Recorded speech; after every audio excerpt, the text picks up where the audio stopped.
Good morning, good afternoon, good evening. Whenever you're watching this Good Living Podcast, I'm Cook Boy.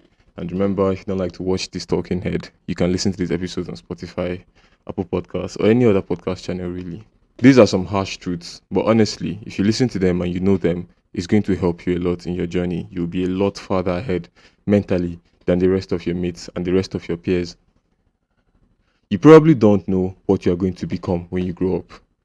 When I was a kid, I used to be very good at drawing and writing stories, artistic stuff. And I always thought, what would I be when I grow up?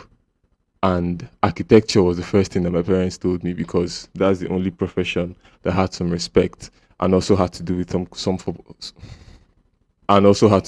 form of drawing. So I thought I was going to be an architect when I was in primary school.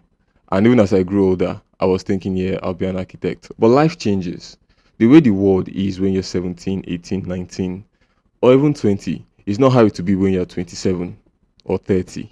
Because of that, people's occupations begin to shift, twist and turn. People have to learn skills. People are going to drop off. Their lives will change because of the way that life changes. A lot of people who are into podcasting, look at me for example. I'm a podcaster now. I intend to do my podcasting, monetize it, and if it pays for my life, then I don't have any reason to do anything else and make it my mainstay. But that is what I think right now. I don't know what 5 years from now would look like, what this industry would be in 5 years' time. And so the way I thought I was going to be an architect, there are different things that ended up taking my mind off of that. The first one was that creative drawing is different from technical drawing, and you need technical drawing to be an architect, and I wasn't good at technical drawing.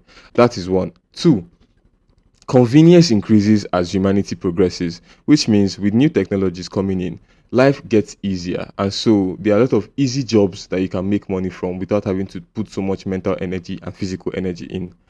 And architecture and stuff like that requires a lot of mental and physical energy. And you see people with engineering degrees, medical degrees going into other fields because they just find that, you know what, I would enjoy doing this stuff and then I could still make money off of it instead of spending long hours at the hospital or on site or wherever they want to be, except they actually have real love and passion for that occupation. You probably don't know what you're going to be. The occupations that you think you're going to end up with are probably not what's going to pan out in the near future. So have that in mind. Keep your options open. Number two, chances are you haven't met your wife yet.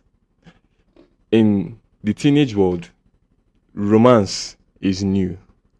You're just coming into you're living puberty, you're in adolescence, you are experiencing the other gender in ways that you haven't before. And a lot of the times, as men, we get stuck thinking we have found our wife when we are 17 or 18, and you think of this long future with your current girlfriend. This is not to stop you from your enjoyment, but it is so that you think of the decisions you make. It is very, very likely that life takes you to places where, and I mean by very, very likely, I mean 99% likely that you will not end up with the person that you're with. You're going to break up. You're going to have other experiences. Life gets more complicated. It's like this. You're in a maze and you see two paths, right? And all you can form your thoughts around is those two paths you see. But as you move further along those paths, you see that this one turns into 4 different parts, which turn into 4 other different parts. That creates 16 here. Same thing here, that creates 16 here. That is 32 from the two parts that you just saw. And now there are so many things going on that all the things that you found to be very, very important begin to minimize because of all the other things that need your attention. I hope you're following though.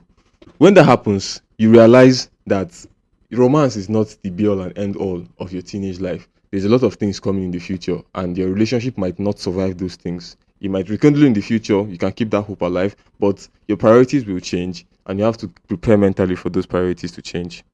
The third thing that you're supposed to know is that your parents, who you often disagree with, time will come when you will agree with them, but you will not tell them. I'm not saying not to tell them. I'm saying you will literally not be able to tell them. Right now, it seems like they want to control your life. And the truth is that they do. But their reasons is not just to cage you out of hatred. It is so that they can control the outcome. And you don't understand it because you've never experienced freedom before. And you need the freedom. Not want, you need the freedom. And there are other ways that they can allow you express yourself and give you that freedom make you feel free, and then watch you from afar. But it takes too much work, and most parents are too busy trying to earn a living to put in that much work. So they want to do the easier one by locking you down, locking your phone down, taking drastic measures that would make you hate them.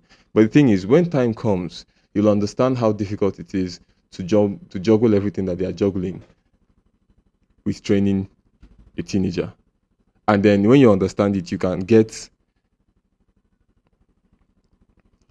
I say this to say that don't burn bridges. Some people have problems they had with their mates who don't speak to their parents anymore because they had certain problems with them as teenagers.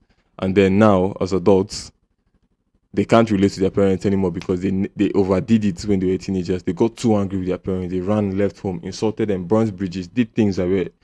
When you grow old and you get to this age and you've not burned those bridges, you now understand the love that parents have for children, and they would forgive anything. It's the truth. You can get away with anything with your parents if you come back. And for sticking to this part of the video, I have one bonus point for you.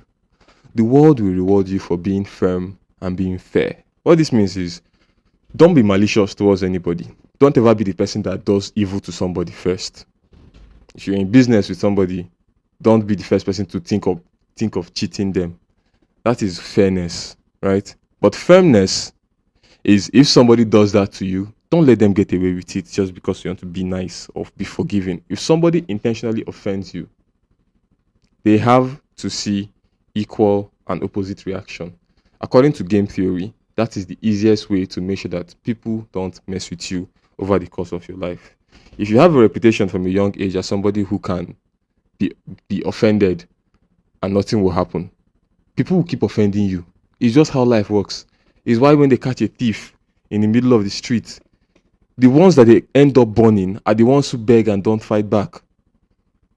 If I go to steal something and they start beating me and I start fighting back, people don't want that. They will call the police. If I'm running away and people are slapping me, even people that don't know what's going on will join and start slapping me. It's just what happens. When people see that someone is weak, they beat them down further. They don't help them. It's rare.